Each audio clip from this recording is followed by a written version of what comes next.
Shalom, jemaat yang dikasihi oleh Tuhan.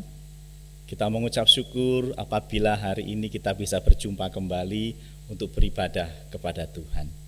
Setelah 1 minggu kita dapat melewati dan menjalaninya dengan baik di dalam pertolongan dari Tuhan.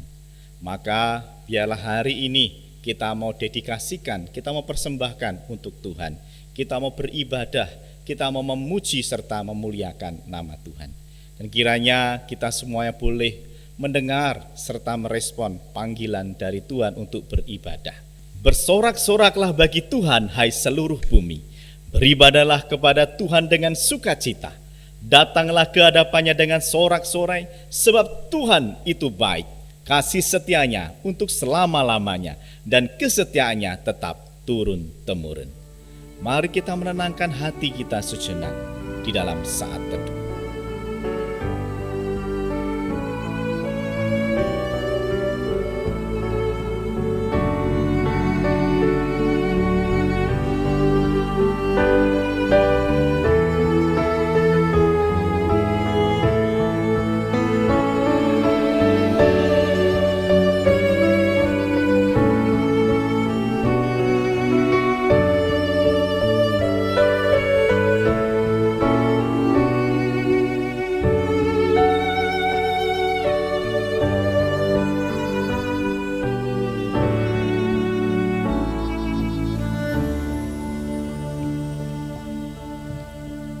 Pertolongan ibadah ini datangnya dari Allah yang menciptakan langit dan bumi serta segala isinya.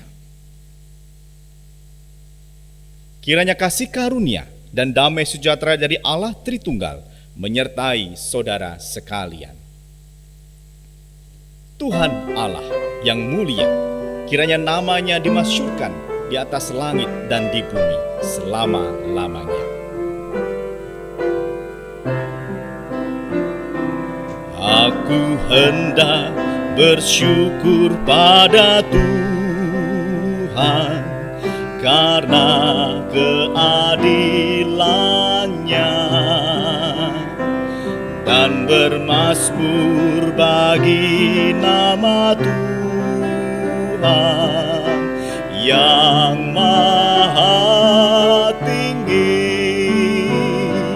Ya Tuhan, kami, betapa mulianya nama-Mu, Tuhan kami, dimuliakan atas seluruh bumi.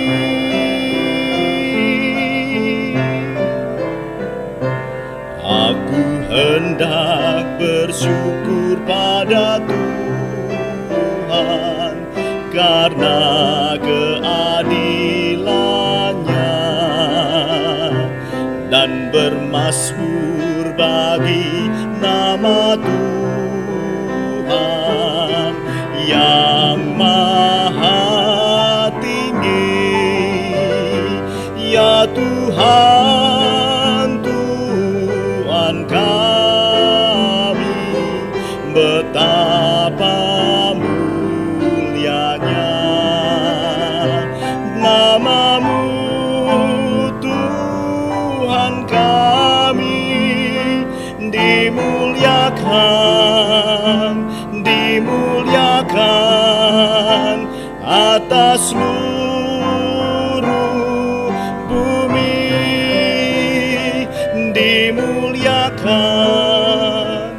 Dimuliakan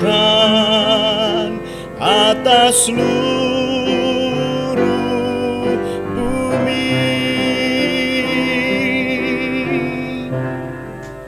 Sebab Tuhan, Dia sendiri akan berjalan di depan. Dia sendiri akan menyertai engkau. Dia tidak akan membiarkan engkau dan tidak akan meninggalkan engkau.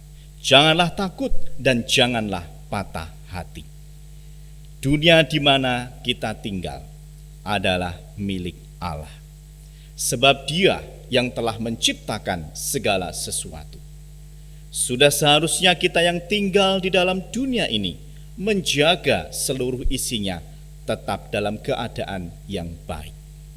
Yang menjadi pertanyaan adalah, adakah kita selama ini turut berperan untuk menjaga semua yang baik dalam dunia ini tetap menjadi baik? Ini dunia Allah. Ini dunia Allah. Hai, mari dengarlah,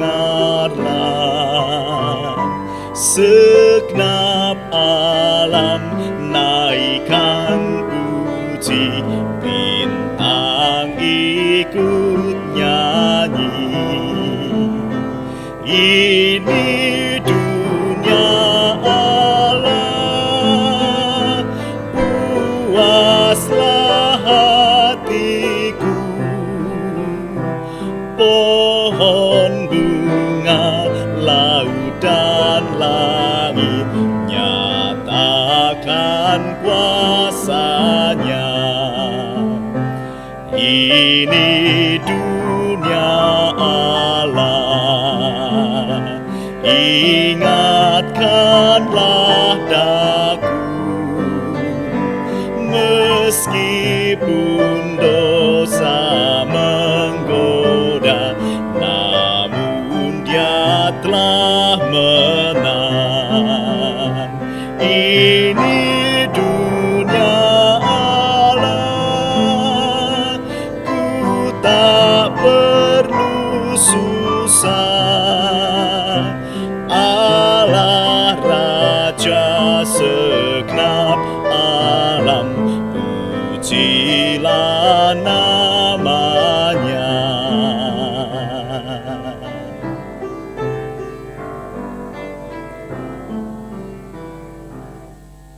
Saudaraku, mari kita memohon pengampunan dari Tuhan. Sebab sesungguhnya kita telah gagal untuk tetap menjadi baik ketika kita tinggal di dalam dunia ini. Mari kita berdoa.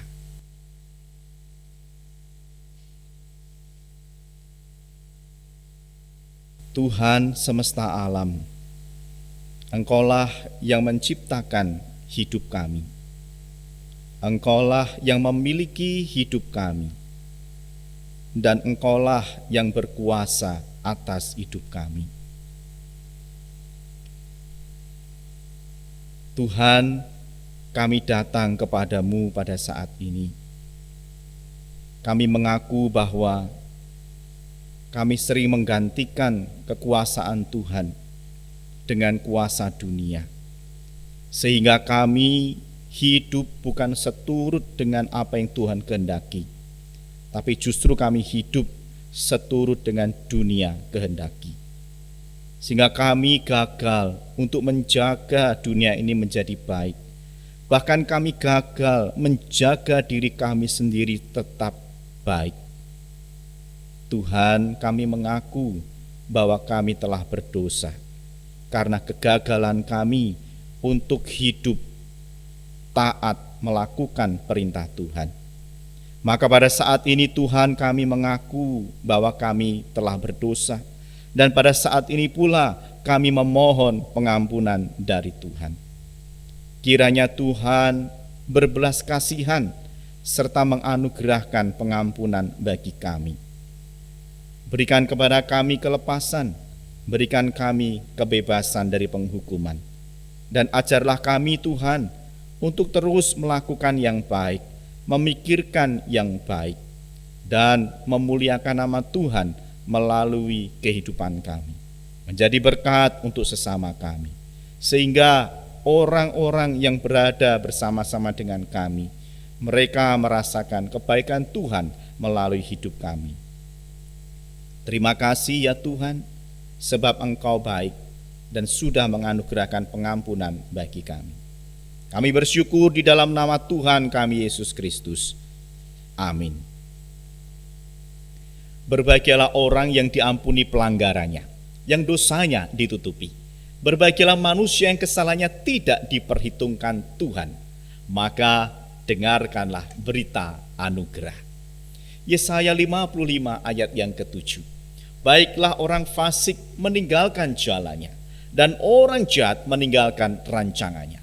Baiklah ia kembali kepada Tuhan, maka dia akan mengasihaninya, dan kepada Allah kita, sebab ia memberi pengampunan dengan limpahnya.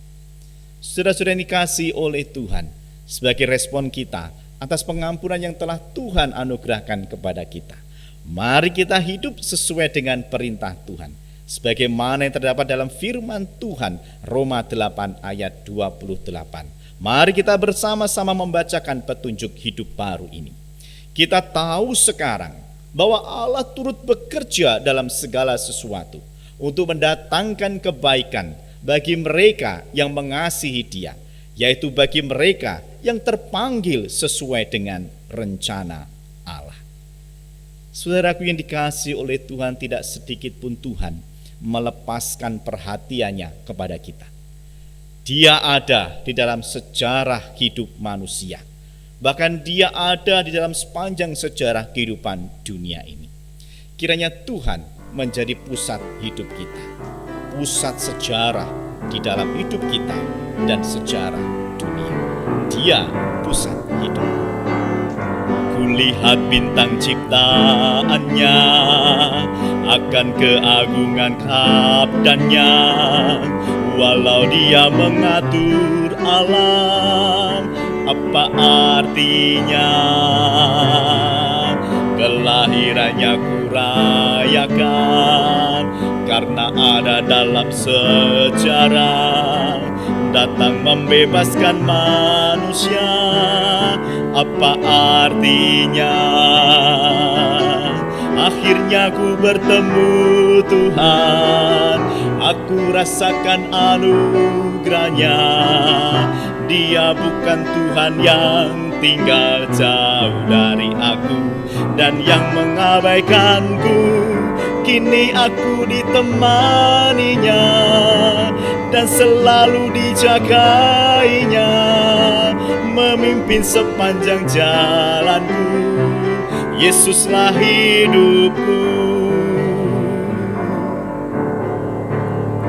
Kulihat bintang ciptaannya, akan keagungan sabdanya. Walau dia mengatur alam, apa artinya? Kelahirannya kurayakan, karena ada dalam sejarah, datang membebaskan manusia. Apa artinya? Akhirnya ku bertemu Tuhan, aku rasakan anugerahnya. Dia bukan Tuhan yang tinggal jauh dari aku dan yang mengabaikanku. Kini aku ditemaninya dan selalu dijagainya, memimpin sepanjang jalanku. Yesuslah hidupku. Bersama dengan umat Tuhan di sepanjang segala abad dan tempat, mari kita mengikrarkan pengakuan iman kita seturut dengan pengakuan iman rasuli. Biarlah setiap orang yang percaya mengaku demikian. Aku percaya kepada Allah, Bapa yang Maha Kuasa, Khalik langit dan bumi. Aku percaya kepada Yesus Kristus, anaknya yang tunggal Tuhan kita, yang dikandung dari Roh Kudus, lahir dari anak darah Maria, yang menderita sengsara di bawah pemerintahan Pontius Pilatus, disalibkan, mati dan dikuburkan, turun ke dalam kerajaan maut. Pada hari yang ketiga bangkit pula dari antara orang mati, naik ke surga, duduk di sebelah kanan Allah Bapa yang Maha Kuasa. Dan dari sana ia akan datang untuk menghakimi orang yang hidup dan yang mati. Aku percaya kepada Roh Kudus, gereja yang kudus dan am, persekutuan orang kudus, pengampunan dosa, kebangkitan tubuh, dan hidup yang kekal. Amin. Mari kita satukan hati kita untuk berdoa.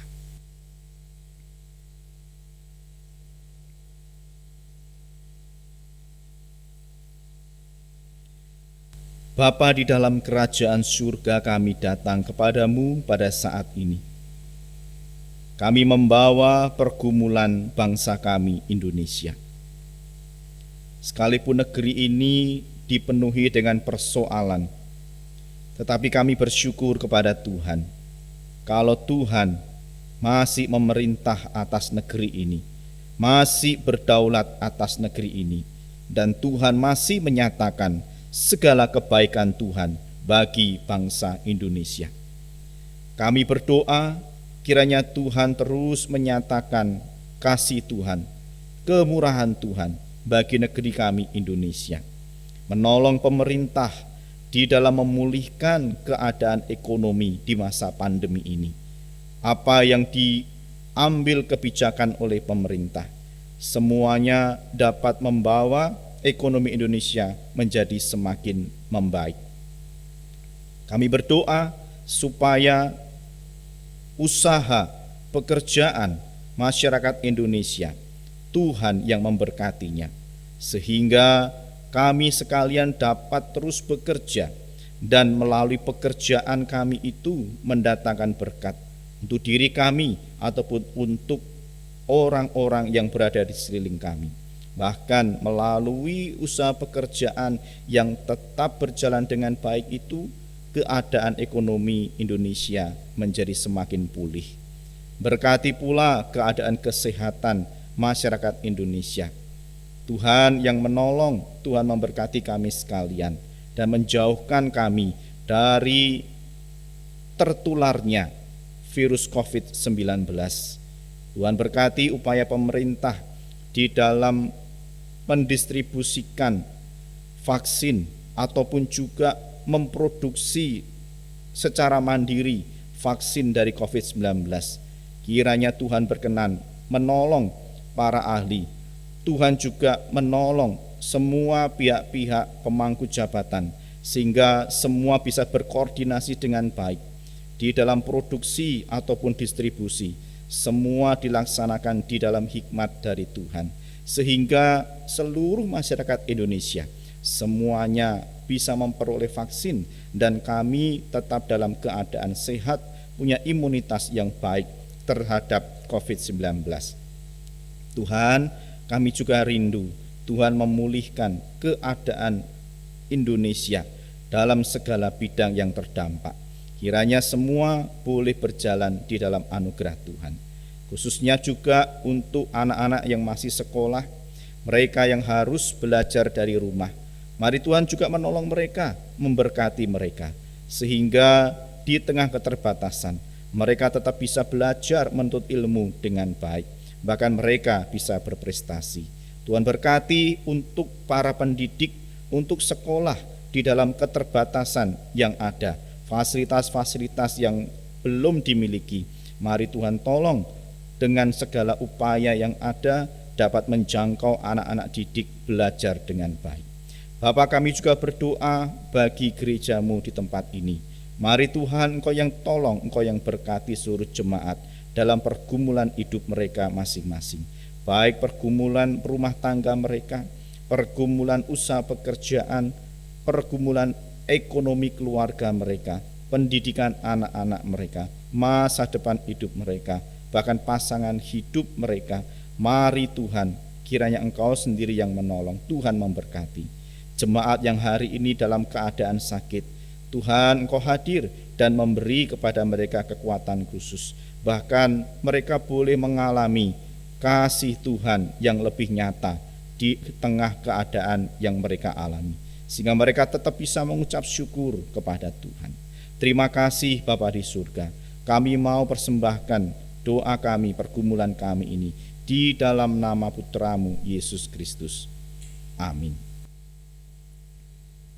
Di saat badai kehidupan melanda hidup kita, Tuhan justru semakin menunjukkan kuasa-Nya bagi kita, supaya kita tetap teguh di dalam iman kepada Tuhan. Dia mau melingkupi kita, Dia mau menaungi kita dengan kuasa-Nya, sehingga kita tenang, sehingga kita aman di dalam kuasa-Nya.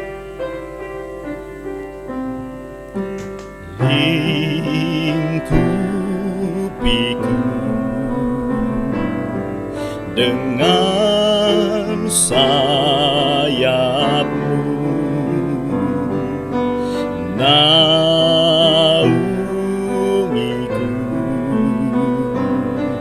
dengan kuasa-Mu. Jiwaku tenang dalam Kristus. Lihat kuasa-Mu dalam keheningan, di saat badai bergelora, ku akan terbang bersama-Mu. Bapa, Kau Raja atas semesta, ku tenang sebab Kau Allahku. Waktu kesusahan datang atau masa kesukaan, di laut teduh atau gelombang, tangan Tuhan menghantarku. Tuhanlah yang membimbingku, tanganku dipegang teguh. Hatiku berserah penuh, tanganku dipegang teguh. Di saat badai bergelora, ku akan terbang bersama-Mu. Bapa, Kau Raja atas semesta, ku tenang sebab Kau Allahku.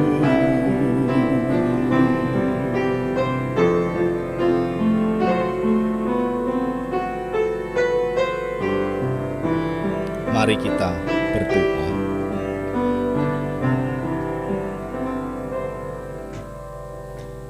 Tuhan, di saat hati dan pikiran kami hampir penuh dengan persoalan kehidupan, kami tidak dapat memikirkan hal yang baik. Maka saat ini kami memohon agar Tuhan menolong kami dengan memenuhi hati serta pikiran kami dengan firman Tuhan, supaya kami dapat memikirkan hal yang baik dan melakukan segala sesuatu yang baik. Maka berkatilah kami saat ini ketika kami akan bersama-sama membaca, mendengar, serta merenungkan firman Tuhan. Di dalam nama Tuhan Yesus kami berdoa. Amin.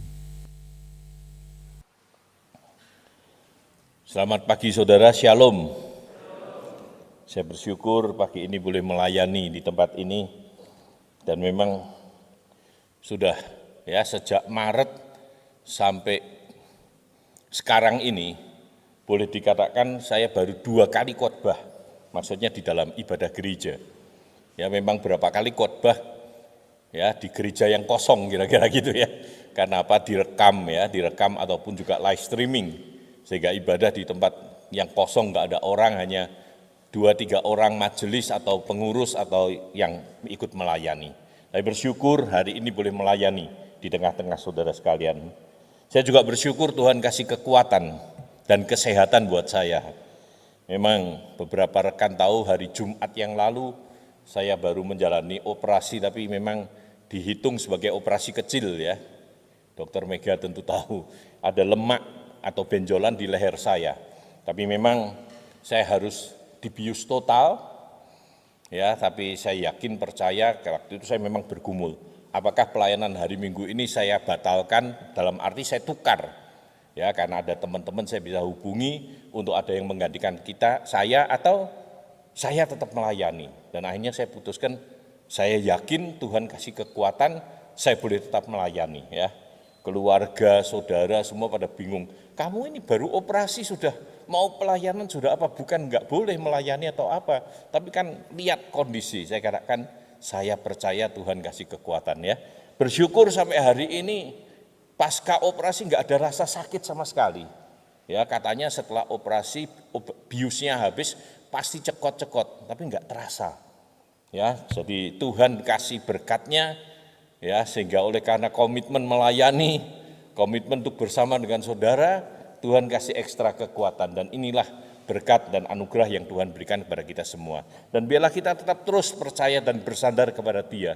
Di tengah situasi apapun kita tetap setia beribadah, setia melayani. Ya, sehingga dengan demikian berkat Tuhan dinyatakan. Saudara tadi sudah dibacakan dari Efesus pasal 4 ayat 1 sampai 16. Nah, kalau kita melihat secara keseluruhan ya, pasal 1 kalau mau dikatakan dalam Efesus Paulus menegaskan jemaat Efesus ya yang terdiri dari orang Kristen Yahudi maupun orang Kristen non-Yahudi. Mereka adalah orang-orang kudus yang telah ditetapkan dan dipilih Allah untuk menjadi orang-orang yang menerima keselamatan atau orang-orang pilihan Allah. Dalam pasal 2 ya ditegaskan ya bahwa baik kamu orang-orang non-Yahudi ya orang Yunani waktu itu atau dari suku lain, kamu telah disatukan dengan orang-orang kudus. Orang kudus di sini dimaksudkan adalah orang-orang Yahudi yang memang umat pilihan Allah. Kamu telah dipersatukan dengan mereka sebagai apa? Umat Allah. Ya, sehingga boleh dikatakan tidak ada lagi perbedaan, tidak ada lagi orang asing. Tapi sekali lagi semua adalah anak-anak Allah atau keluarga Allah. Bahkan dalam pasal 3 Paulus mendoakan supaya apa? Baik orang Yahudi atau non-Yahudi yang berlatar belakang kafir ini, mereka bisa bersama-sama menyadari betapa besar kasih Allah dan menyadari betapa besar ya anugerah Allah bagi mereka untuk mereka syukuri dan bersama-sama dengan bersehati bersatu membangun gerejanya. Dan saudara-saudara sekalian, kita akan bersama membahas pasal 4 ayat 1 sampai 16 tadi. Ada beberapa nasihat yang diberikan kepada kita untuk mengingatkan siapa kita sebagai orang percaya dan panggilan kita sebagai orang percaya untuk boleh melaksanakan tugas dan kepercayaan yang Tuhan berikan kepada kita. Pertama, saudara, kita akan melihat panggilan Allah bagi gerejanya. Nah, kalau kita melihat apa yang dicatat di dalam pasal 4 ayat 1 sampai 16, maka kita lihat bahwa Allah memanggil kita supaya apa? Supaya kita memiliki kualitas hidup yang baru. Kualitas hidup yang baru di dalam Kristus.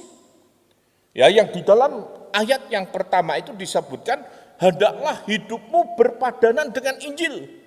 Berpadanan dengan Injil maksudnya adalah kamu sudah percaya kepada Injil, kamu sudah percaya kepada Yesus, Yesus sudah menyelamatkan kamu. Sekarang kamu dipanggil untuk apa? Untuk kamu hidup sebagai anak-anak Allah, sebagai orang percaya, meneladani Kristus, sehingga dengan demikian hidupmu adalah hidup yang bagus, yang baik. Bahkan ada satu ahli, ya satu penafsir Alkitab mengatakan, penginjilan yang paling bagus, yang paling hebat, yang paling efektif itu adalah seperti yang dikatakan di dalam pasal 4 ayat 1 ini. Kalau orang percaya hidupnya berpadanan dengan Injil, dalam arti kita berusaha menghidupi kehidupan sebagai orang Kristen sesuai dengan panggilan Allah buat kita.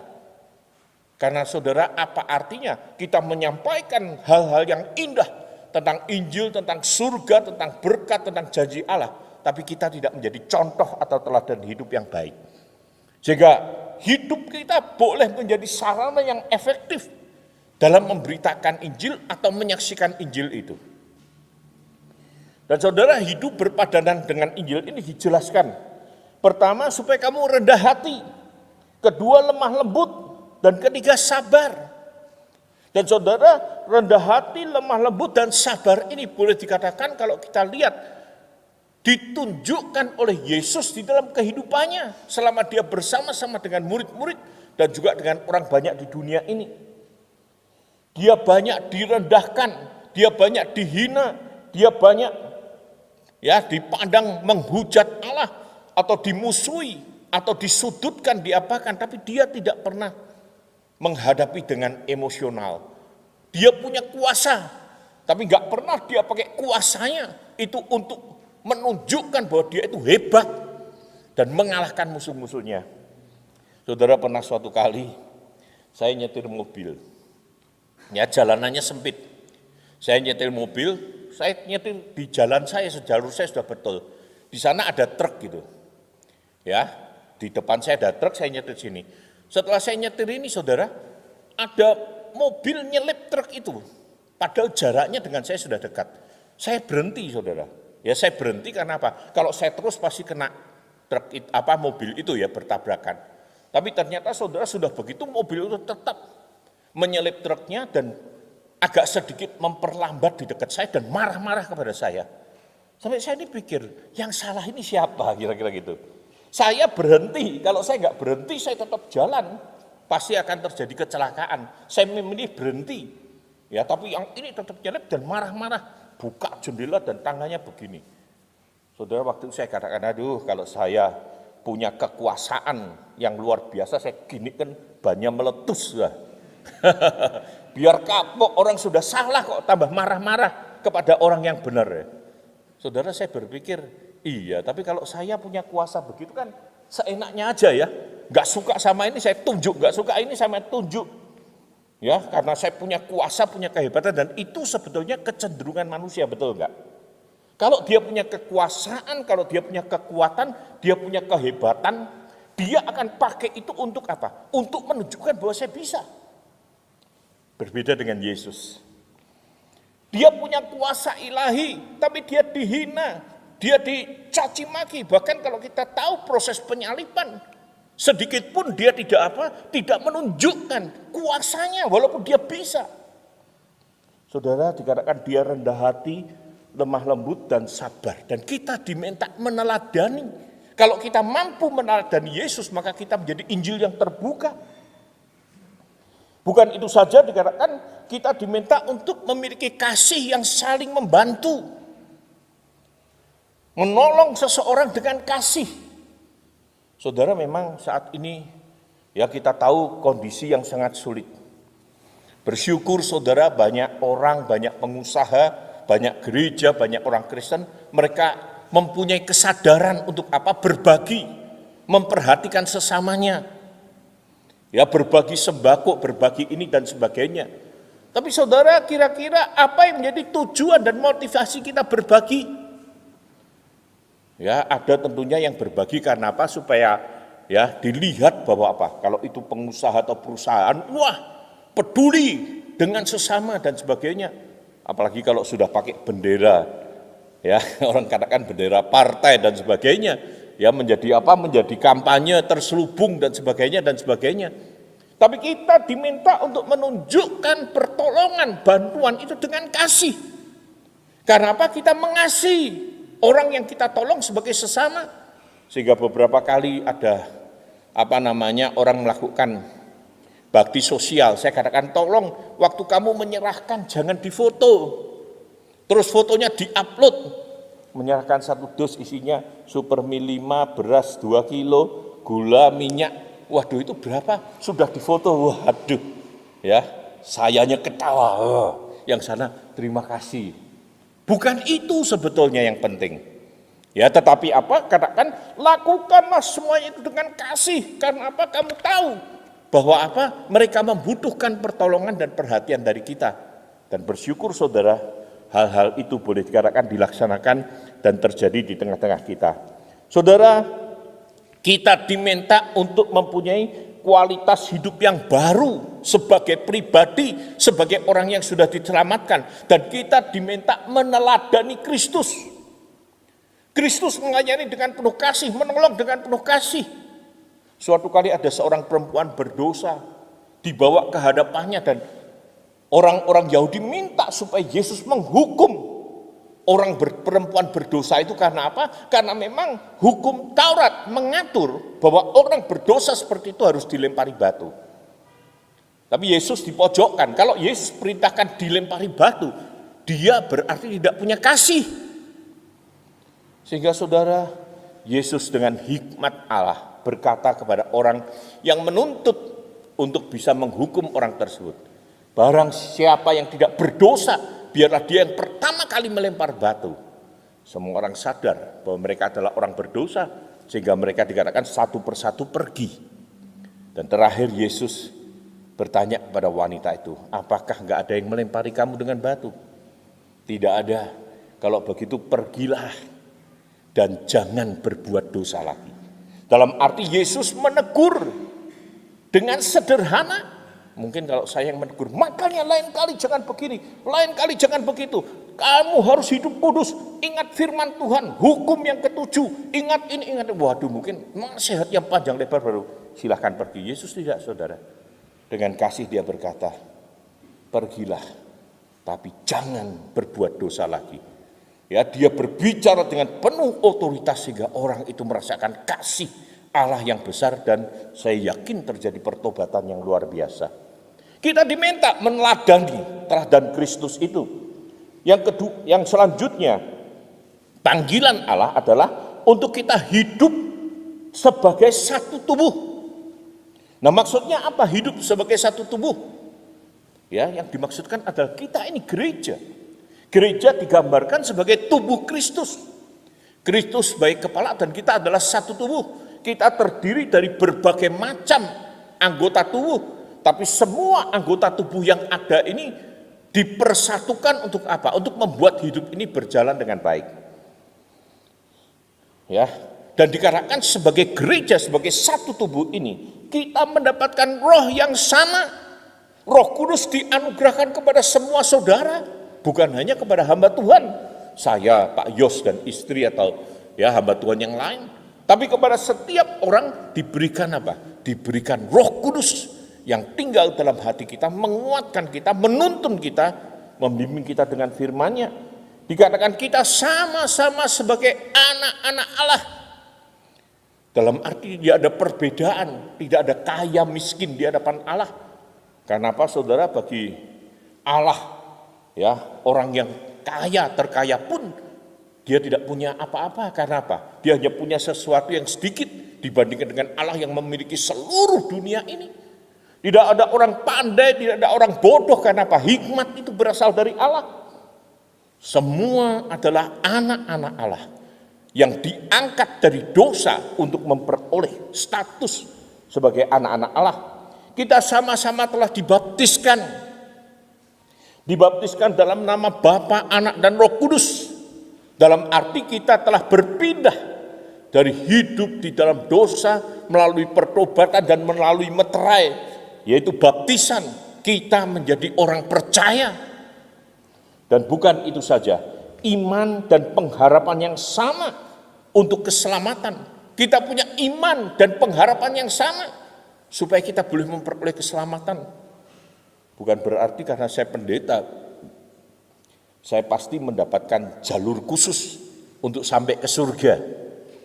Ya, bukan karena majelis, bukan karena hamba Tuhan atau karena tua-tua gereja punya jalur khusus ke surga. Tidak perlu berharap, tidak perlu beramal, tidak. Kita semua sama beriman dan berharap pada keselamatan yang Kristus janjikan dan anugerahkan bagi kita. Itu yang pertama. Yang kedua, karunia untuk membangun tubuh Kristus. Ya, kepada kita, kepada gereja diberikan karunia-karunia untuk membangun tubuh Kristus. Ya, saya dapat gambaran bagus ya. Itu seperti gereja, di atasnya ada salib, tapi dari tangan dan di bawah ada tangan yang mendukung. Dalam arti apa? Kita bersama-sama bersehati, bersatu untuk apa? Membangun gerejanya. Saudara, dikatakan Allah memberikan beragam karunia, berbagai macam karunia. Ya, nanti berbagai macam atau beragam karunia itu dijelaskan di dalam poin 3. Bahwa apa? Allah memberikan karunia yang berbeda kepada setiap anggota jemaat Untuk apa? Untuk mereka bisa membangun tubuh Kristus. Ya, ada orang yang Tuhan percaya untuk menjadi pengkhotbah seperti saya mungkin. Ada Tuhan yang percaya untuk mereka bisa bermain musik, bisa memimpin ibadah, bisa menyanyi, bisa berdoa. Banyak karunia yang diberikan oleh setiap anggota gereja dengan tujuan supaya apa? Mereka dengan sehati bersama-sama membangun tubuh Kristus. Saudara, dan ya silakan slide-nya bisa dilanjutkan. Kristus telah turun ke dunia. Ya, tadi katakan sudah turun dan kemudian naik. Ya, maksudnya apa kok disebutkan turun dan naik? Kristus sudah datang ke dunia ini.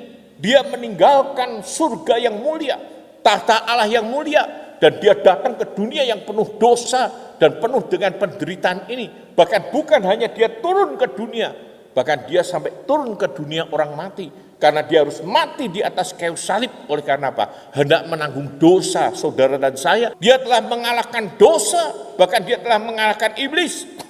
Supaya apa? Supaya saudara dan saya yang percaya kepadanya memperoleh pengampunan dosa dan keselamatan dari Allah.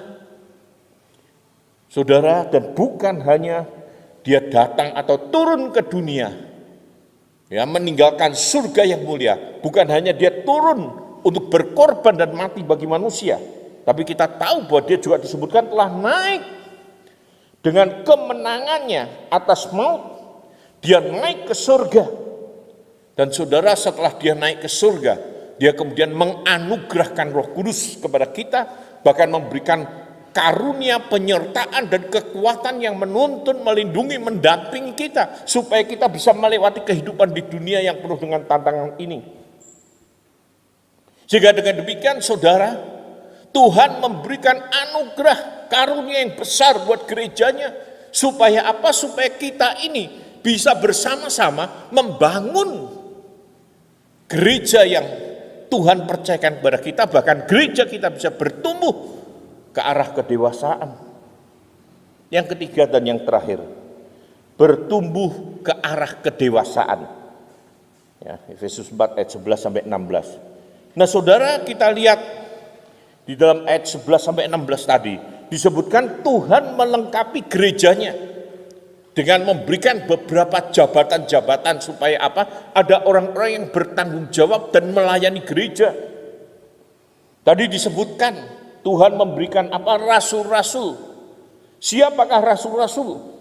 Rasul-rasul adalah murid-murid yang dipanggil dan diutus oleh Yesus untuk memproklamasikan Injil. Dan memang saudara, dalam konteks pada zaman itu, murid-murid di sini adalah 12 rasul plus Paulus. Ya, yang juga dia rasul yang dipanggil oleh Yesus secara khusus, dan memang salah satu syarat untuk disebut rasul adalah dia adalah saksi kebangkitan Kristus. Ya, sehingga memang ada 12 rasul plus Paulus yang dipanggil secara khusus oleh Yesus dan kemudian diutus untuk memproklamasikan Injil. Dia menjadi dasar, rasul-rasul ini menjadi dasar pelayanan dan pemberitaan Injil, pemberitaan kabar baik dari Yesus Kristus.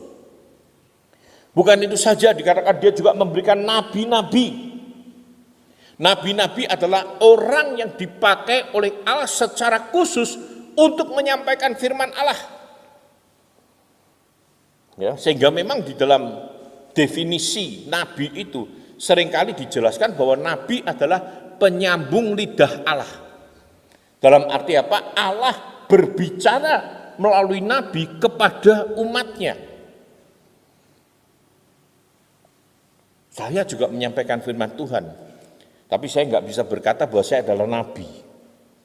Tapi saya punya fungsi kenabian, karunia kenabian. Karunia kenabian itu adalah karunia yang Tuhan percayakan untuk saya boleh memberitakan firman Allah. Tapi saya menyampaikan firman Allah bukan karena apa? Allah secara khusus tadi malam datang kepada saya, bicara kepada saya untuk menyampaikan firman Allah kepada saudara. Tapi saya berdasarkan apa? Firman Allah, Alkitab yang sudah jadi ini, yang saya pelajari, yang saya gumuli, yang kemudian saya sampaikan kepada saudara. Sehingga saudara, rasul dan nabi dikatakan foundational. Foundational itu adalah yang menjadi dasar, ya, yang kokoh bagi apa? Bagi pelayanan gereja. Sehingga memang tentunya baik pelayanan dan gereja kita harus berdasarkan rasul-rasul dan pengajarannya. Sehingga memang tadi kita katakan, ya dikatakan ada pengakuan iman rasuli. Ya, pengakuan iman yang memang merupakan intisari dari pengajaran para rasul atau pengajaran Yesus Kristus. Dan saudara, bukan hanya rasul dan nabi, tapi hari ini kepada gerejanya juga diberikan apa? Gembala-gembala dan pengajar-pengajar. Memang banyak ahli yang mengatakan gembala dan pengajar ini sebenarnya satu orang yang dimaksudkan di dalam ayat ini. Tapi ada juga yang mengatakan tidak harus dibatasi satu orang. Satu orang jadi gembala dan pengajar. Ya, bahkan ada yang mengatakan kalau dia adalah gembala, dia pasti juga bisa mengajar. Kalau sudah dipanggil sebagai gembala, pasti bisa mengajar. Kalau dia dipanggil sebagai pengajar, belum tentu dia punya kemampuan untuk menjadi gembala. Ya, sehingga memang ada yang mengatakan dua, ada yang mengatakan satu, tapi saudara, satu hal yang kita bisa belajar adalah Allah memberikan gembala-gembala. Gembala punya tugas untuk apa? Untuk memelihara domba-domba. Kalau kita tahu, ya, gembala di dalam perjanjian lama dikatakan bahwa gembala ini yang membimbing domba ke air yang tenang, membimbing domba ke padang rumput hijau, yang menyegarkan jiwa domba-dombanya dengan pengajarannya, dengan firman-Nya, dengan kekuatan yang daripada Allah. Tapi juga ada pengajar-pengajar. Dalam konteks hari ini kita tahu, ya, orang tidak dipanggil sebagai gembala tapi dipanggil sebagai pengajar. Mereka bisa mengajar anak-anak sekolah minggu, bahkan mengajar anak-anak remaja, pemuda dan sebagainya. Sehingga saudara, paling tidak Tuhan percayakan kepada pengajar-pengajar ini firman Allah. Untuk apa? Untuk bisa dikomunikasikan kepada orang-orang yang dipercayakan kepadanya, supaya apa? Mereka bisa bertumbuh di dalam iman mereka. Sehingga Allah memberikan karunia gembala pengajar maupun pengajar-pengajar yang bisa bersama-sama membangun gerejanya supaya orang-orang percaya tahu akan kebenaran Allah, tahu akan firman Allah dan dapat bertumbuh dalam firman Allah. Saudara yang saya kasih dalam Tuhan, sebagaimana tubuh manusia, ya, tubuh kita, bila tubuh ini disatukan oleh setiap, ya, sendi penyangga, maka tubuh ini akan tumbuh dengan kuat. Dalam arti apa? Memang tubuh kita ini satu, saudara. Tapi ada begitu banyak anggota tubuh. Dan anggota tubuh ini dikatakan banyak persendian-persendian yang ada. Dan kalau semua bekerja sama dan persendian ini bisa menata dan mengatur dengan kokoh dan kuat, maka tubuh ini bukan hanya bisa berdiri, tapi bisa berjalan, bisa berlari. Ya, tangan kita yang kecil ini bisa mengangkat barang yang berat.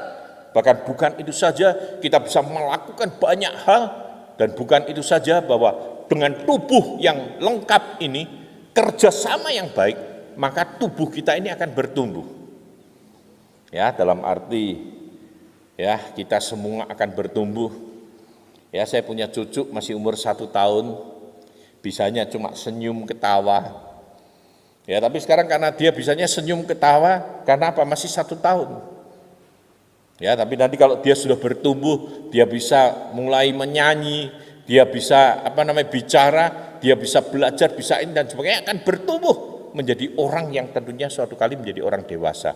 Saya pun dulunya juga kecil, ya, dalam arti, ya, mengalami pertumbuhan sampai kepada tahap seperti ini. Dalam arti apa? Saudara, anggota tubuh ini kalau semua berfungsi dengan baik, maka dia akan memiliki satu kesatuan untuk membuat tubuh ini bertumbuh. Dan gambaran ini dipakai untuk gereja.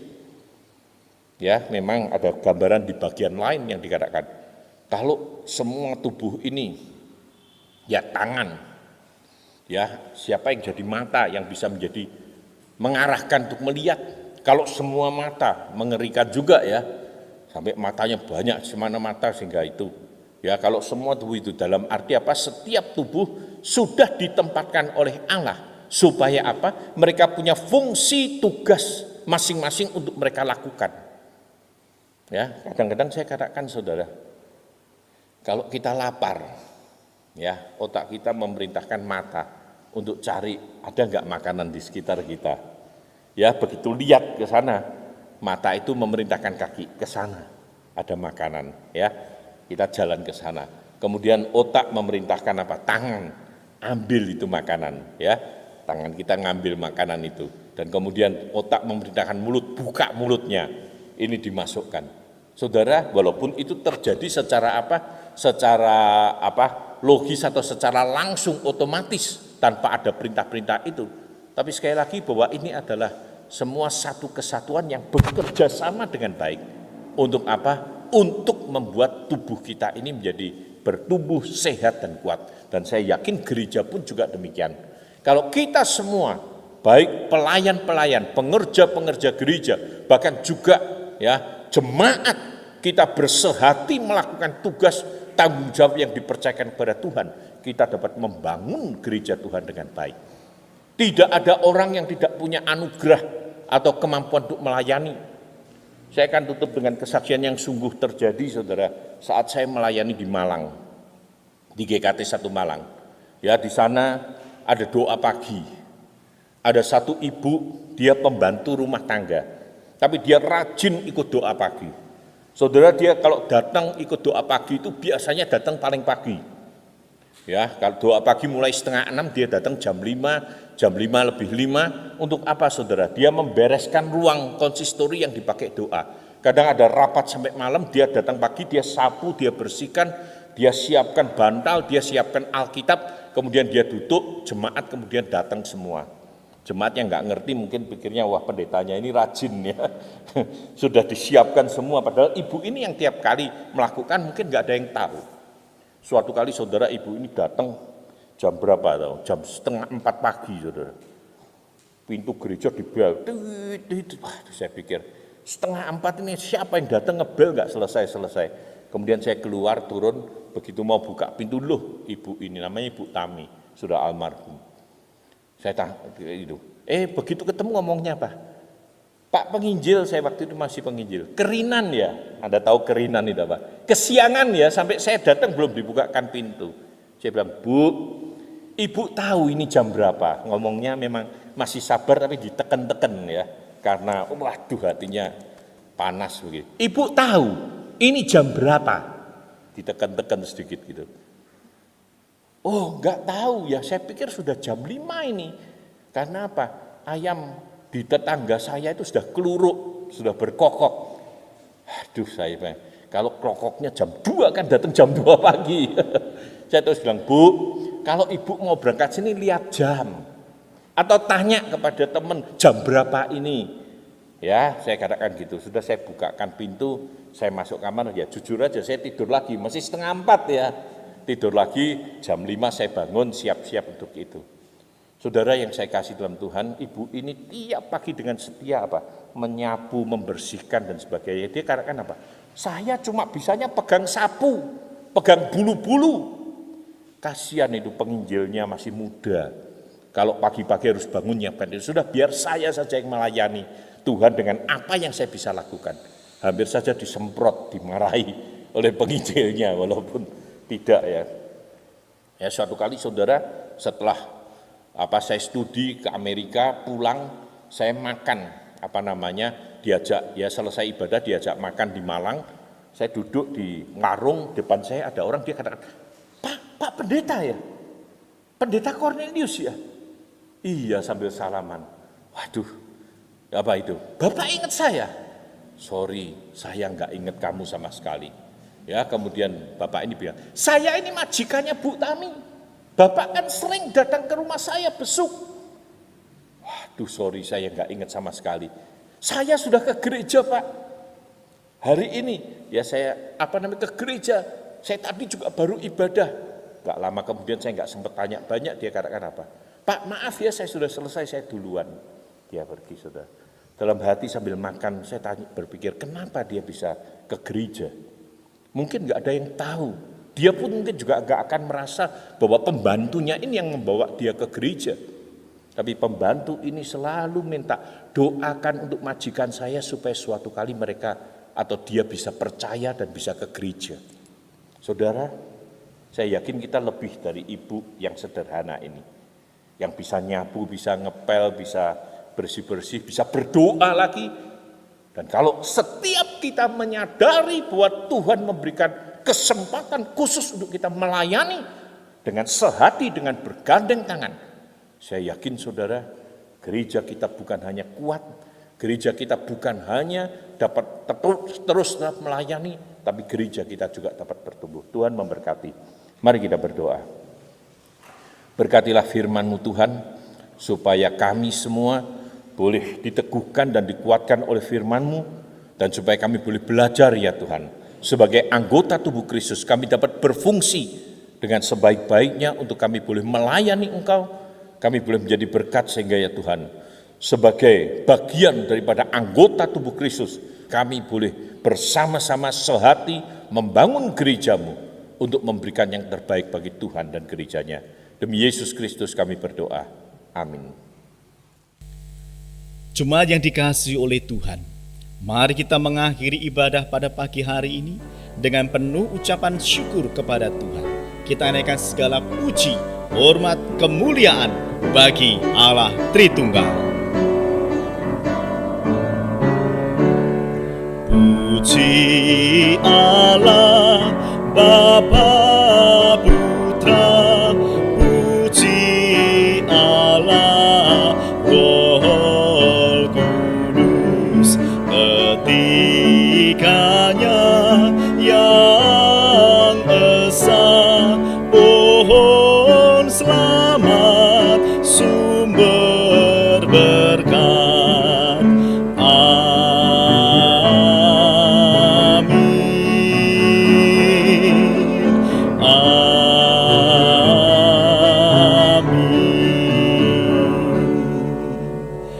Kekasih-kekasih Allah, mari arahkan hati kita kepada Tuhan dan terimalah berkat-Nya.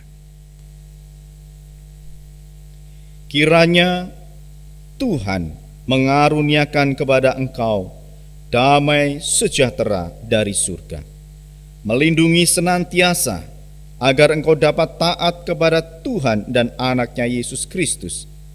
Kiranya Allah Bapa, Allah Putra dan Allah Roh Kudus, Allah yang Tritunggal itu senantiasa menyertai engkau sekalian, sampai Tuhan Yesus datang yang kedua kalinya. Amin. Amin. Amin.